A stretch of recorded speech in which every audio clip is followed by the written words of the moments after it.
Muy buenos días, bienvenidos a Primer Plano. Les saluda el abogado Marvin Espinal. Hoy abordaremos pues algunos temas importantes que están dentro de la agenda legislativa en lo concerniente a reformas constitucionales orientadas a temas como el juicio político, las ciudades modelo.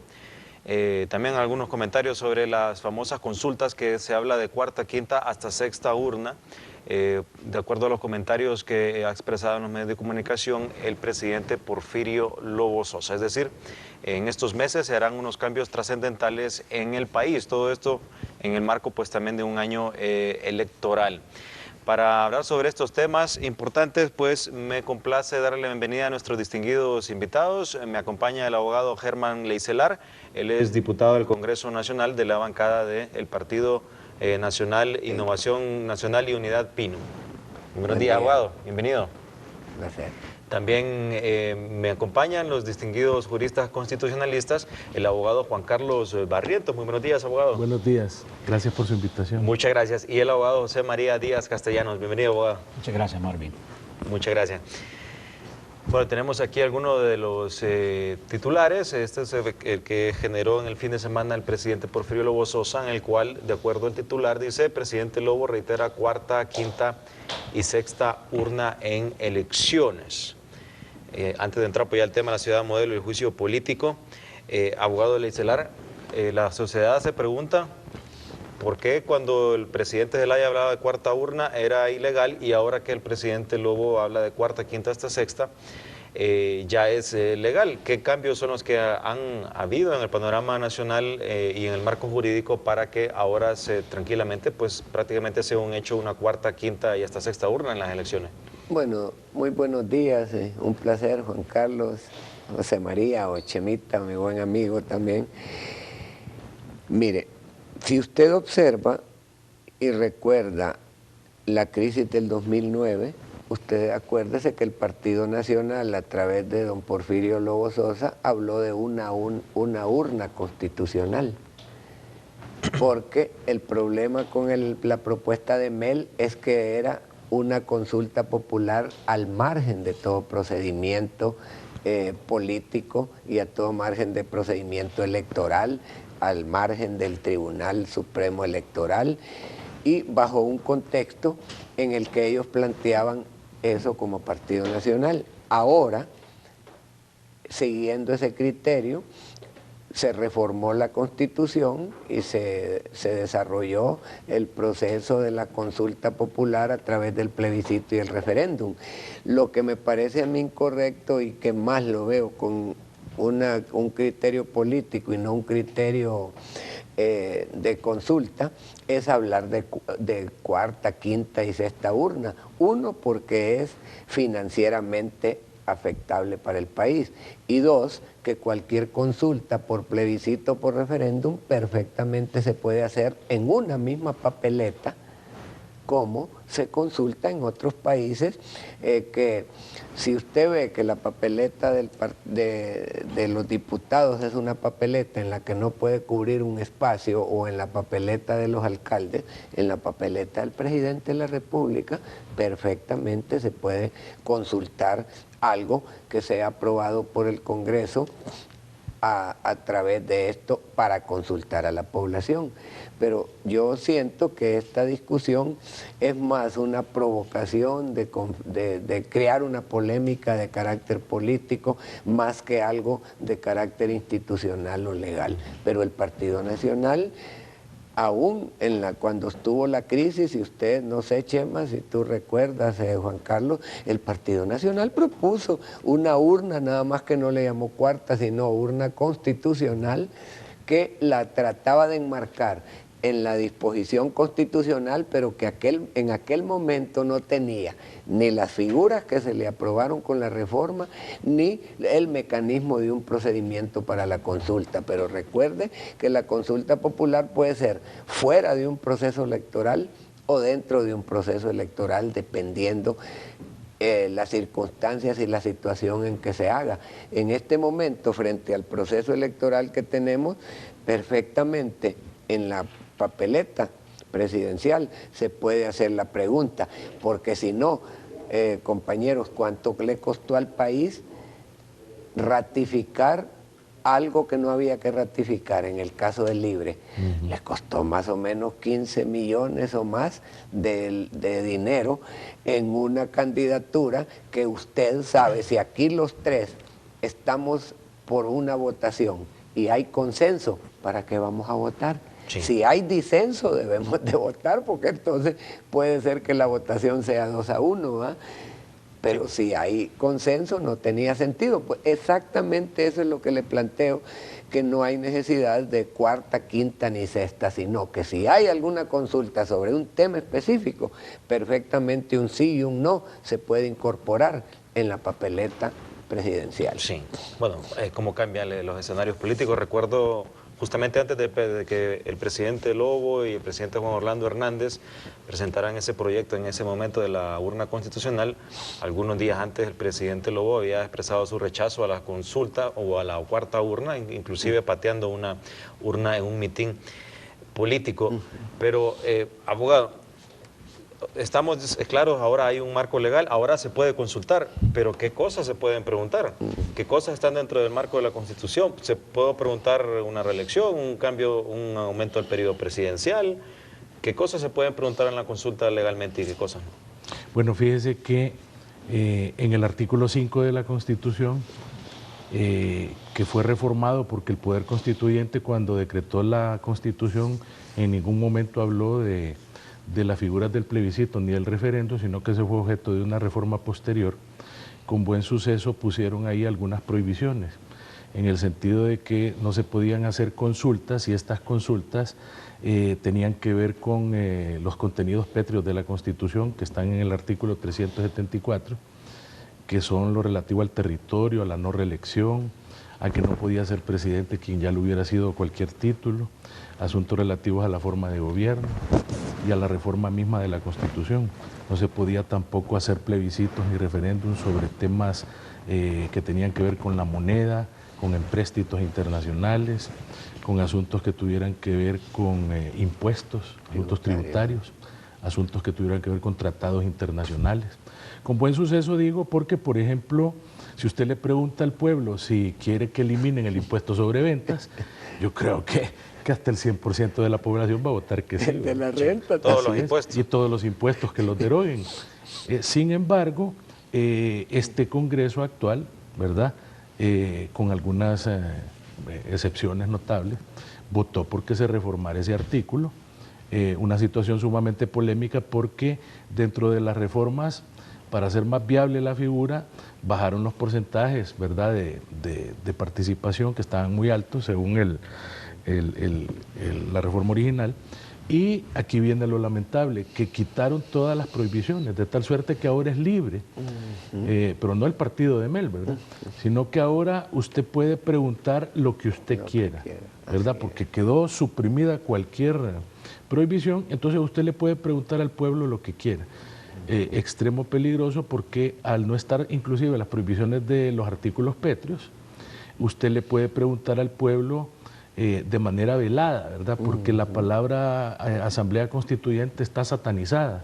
Sí. Esa es mala palabra en Honduras a raíz de lo que quiso hacer Mel Zelaya. Entonces ahora usted perfectamente le puede preguntar al pueblo, por ejemplo, ¿quiere usted una nueva Constitución?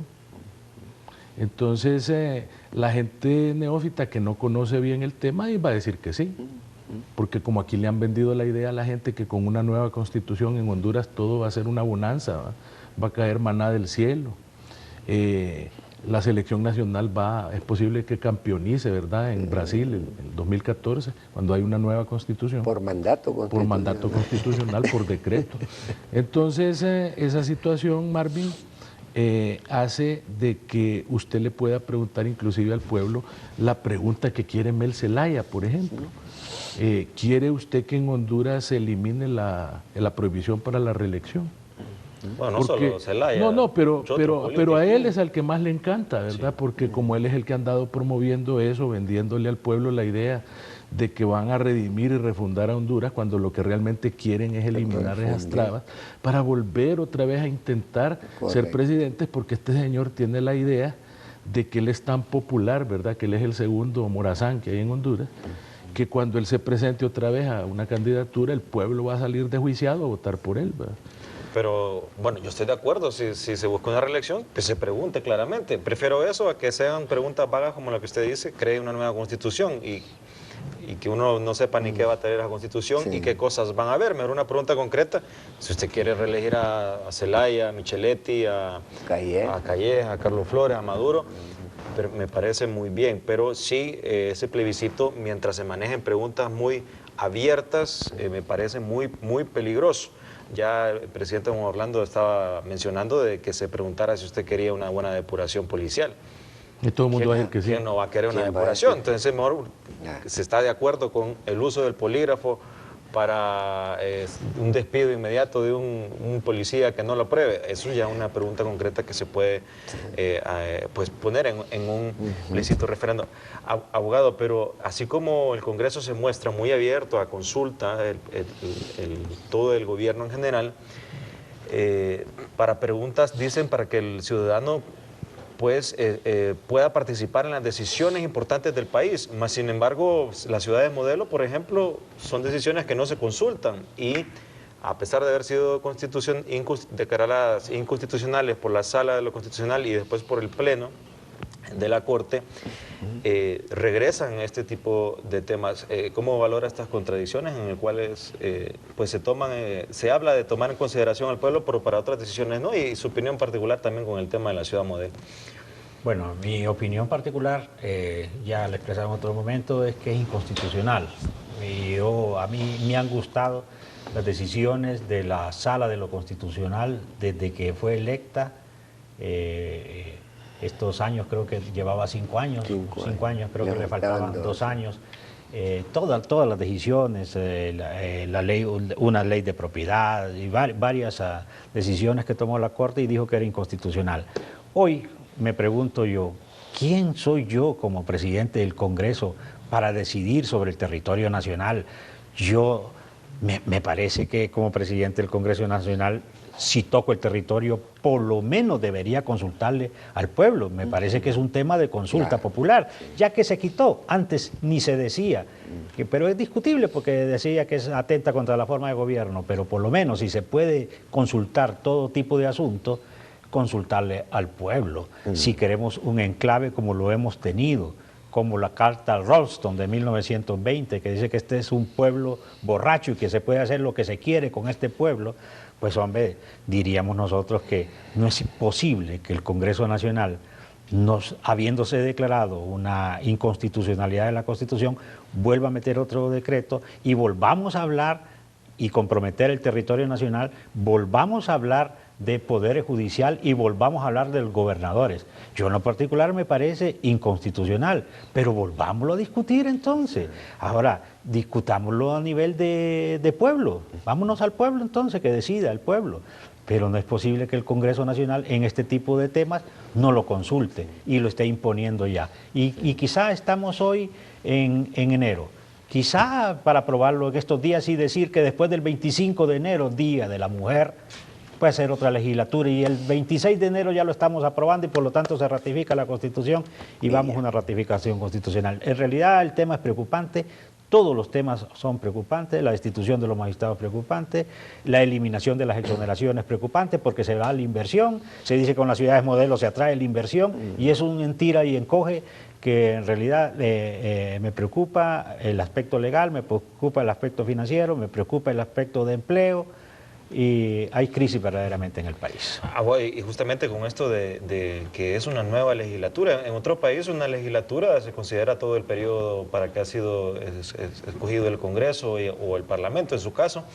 Es decir, que una decisión como esta, una reforma constitucional, deben haber 2 gobiernos distintos, uno que la apruebe y el otro que la ratifique. Aquí en Honduras se ha interpretado no se ha considerado que es un año. Por legislatura. Sí, o sea, en una semana se puede hacer un cambio monumental. En un gobierno hay 4 legislaturas. Sí, 4 legislaturas. Y recuerde que aquí no hay una Asamblea Nacional Constituyente para reformar la Constitución. El proceso de reforma quedó que en una legislatura se reforma y en el siguiente se ratifica y ya queda lo O sea, se puede hacer antes del 25 y del 26 la ratificación. Sí, pero ha sido por costumbre, fíjese, porque si usted revisa la Constitución, en ningún momento usted va a ver de cómo le define qué es una legislatura. Sí. Entonces se ha acostumbrado desde que se puso en vigencia la Constitución, que una legislatura es un año de sesiones. Sí.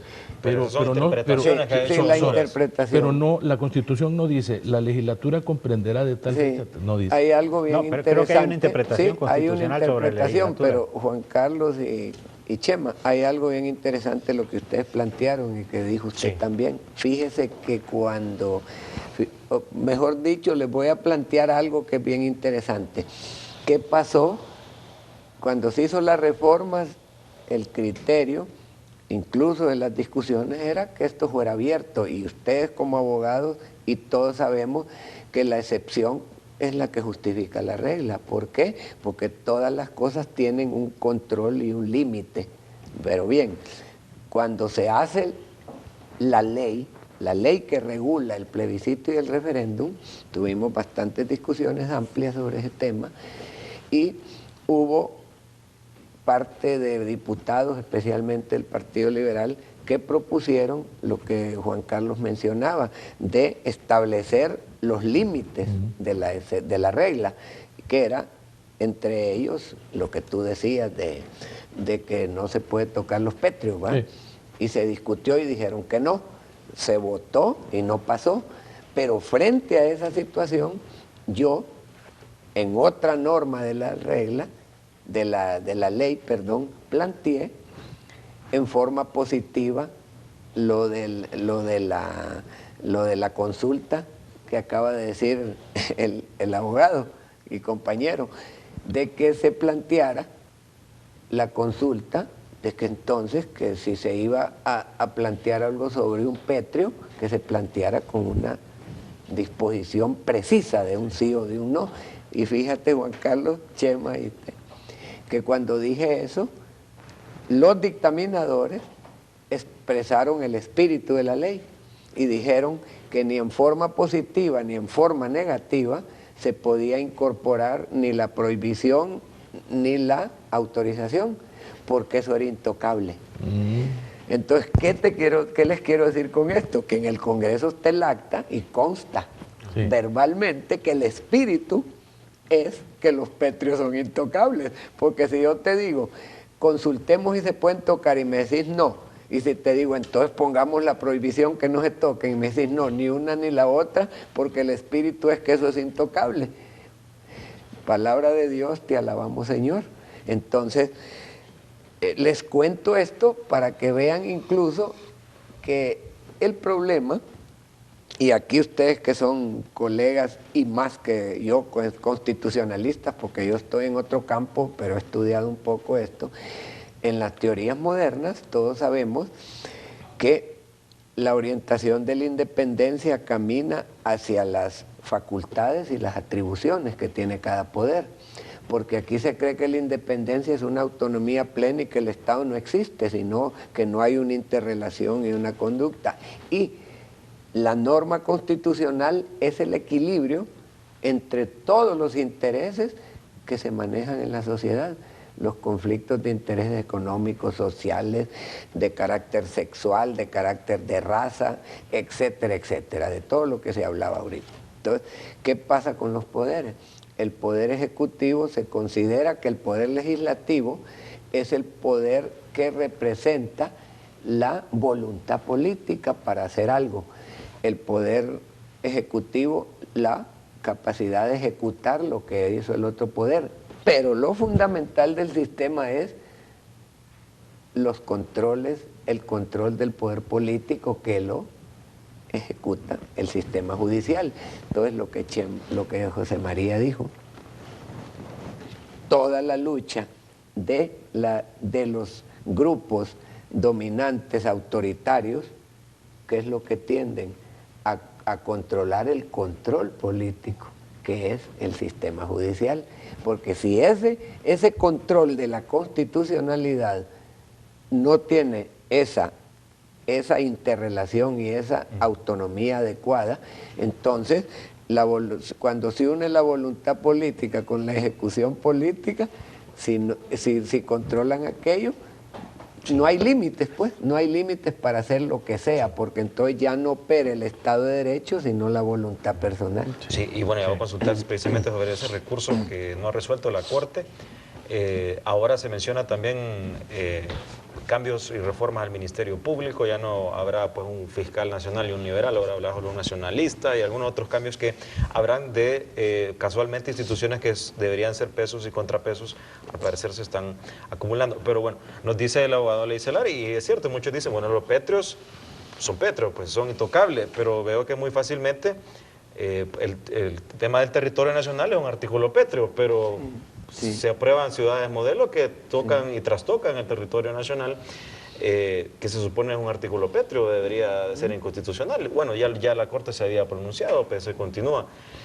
¿Realmente se respetan los pétreos en el país y realmente considera que no son intocables estos artículos? Bueno, de hecho en el pasado ya se han producido reformas de artículos pétreos y la Corte, como controlador de la constitucionalidad dentro del Estado a través de sentencias emitidas, ha declarado la inconstitucionalidad. Le voy a poner dos casos. Fíjese que el Congreso, de manera abusiva, se otorgó la facultad de poder interpretar la Constitución, cuando en todos los países civilizados del mundo el Congreso el Congreso de don Pepe Lobo, y la sala de la Constitución. Sí, no, mire, es que en todos los países quien interpreta la Constitución es la Corte Suprema de Justicia o el Tribunal de lo Constitucional en aquellos países donde existe. Aquí quien debe de interpretar la Constitución, el intérprete último y definitivo de la Constitución y el que controla la constitucionalidad dentro del Estado, es la Corte Suprema de Justicia por intermedio de la Sala de lo Constitucional. De ahí la importancia de esa sala, porque si usted revisa la Constitución, usted va a ver que es la única que tiene rango constitucional, porque ahí dice, se dividirá la Corte en salas, dice. Pero la única sala a la cual ya formalmente le dedican un artículo y le ponen inclusive cuáles van a ser sus atribuciones, es a la Sala de lo Constitucional. Entonces vino el Congreso de Pepe Lobo y abusivamente se auto-otorgó la facultad que no le dio el poder constituyente de que pudiera interpretar la Constitución, porque el Congreso Nacional puede interpretar las leyes ordinarias, pero no puede interpretar las normas constitucionales. Usurpando las funciones de la Corte. Es que en materia constitucional las facultades no se presumen, sino que cuando el poder constituyente le otorga facultades a los órganos derivados, lo dice de manera clara y concreta, no lo dice de manera presuntiva. Entonces vino el comisionado de los derechos humanos y presentó un recurso de inconstitucionalidad frente a esa actitud abusiva e inconstitucional del Congreso. Y la Sala de lo Constitucional declaró inconstitucional esa figura. Sin embargo, hay un defecto, que yo lo considero como un defecto, y es que para que formalmente se pueda... Ahí hay una situación un tanto contradictoria, porque dice la Ley de Justicia Constitucional que los efectos de las sentencias de inconstitucionalidad son inmediatos. Y la palabra inmediato es ya, sin ningún procedimiento ulterior, ¿no? Sin embargo, la misma ley dice que esa sentencia tiene que ser enviada al Congreso para que el Congreso la publique en el Diario Oficial La Gaceta. Entonces prácticamente dejan al arbitrio del Congreso si el Congreso quiere o no quiere mandar a publicar la ley a la Gaceta, la sentencia, perdón. Sí. Y en el caso presente que estoy mencionando, el Congreso nunca mandó a publicar a la Gaceta. Al día de hoy no han mandado a publicar a la Gaceta. Micheletti, ¿verdad? Sí. Y la otra inconstitucionalidad de artículos pétreos fue cuando reformaron el artículo 235, por ejemplo, de la Constitución, donde establecen que van a suprimir a los designados a la presidencia de la República y crear la figura del vicepresidente. Así como el 240, cuando prohibieron que el presidente del Congreso, con buen suceso, no pudiera ser candidato a la presidencia de la República, ni tampoco el presidente de la Corte. Pero recuerde usted que Roberto Micheletti interpuso un recurso de inconstitucionalidad y la Corte, a través de la Sala de lo Constitucional, declaró que era inconstitucional la reforma y volvió todo al mismo aspecto. O sea que aquí en Honduras ya hay una larga secuela de reformas a los artículos pétreos, que definitivamente el problema radica en lo siguiente. En constituciones anteriores era muy fácil determinar qué artículos eran pétreos y cuáles no, porque el constituyente decía por número del artículo. Por ejemplo, había un artículo que decía el artículo 1, el 4, el 7, el 11, etcétera, etcétera, son de contenido pétreo. En cambio, la Constitución actual no menciona por número, sino que lo menciona por contenido. Entonces es muy fácil determinar la situación de artículos pétreo y de artículos como los del territorio, porque es bien fácil identificarlos, pero los que son sumamente difíciles de identificar o confusos son los que tienen que ver con la forma de gobierno. Bueno, vamos a ir a una pausa, al volver también quiero conocer la opinión del abogado José María Díaz Castellanos sobre estos temas y también el recurso, porque ha pasado algo atípico en la Corte Suprema de Justicia con la remoción de los magistrados, que algunos consideran un golpe técnico. Ellos mismos, bueno, la sala tiene que decidir sobre el recurso interpuesto por los magistrados. Esto llevó a que se excusaran, se buscara a otros magistrados. Bueno, en fin, ha creado pues una situación complicada y hasta el día de hoy no se ha resuelto estos amparos. Vamos a una pausa y ya regresamos. Y fíjate.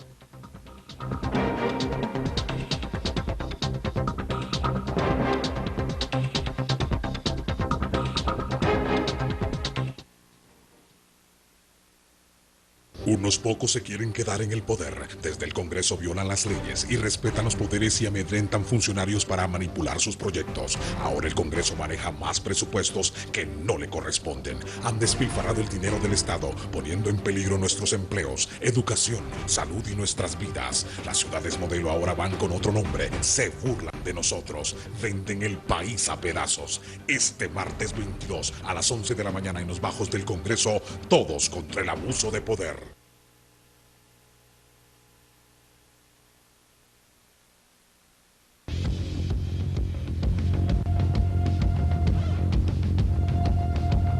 Cuando es hora de combatir y la gripe ataca,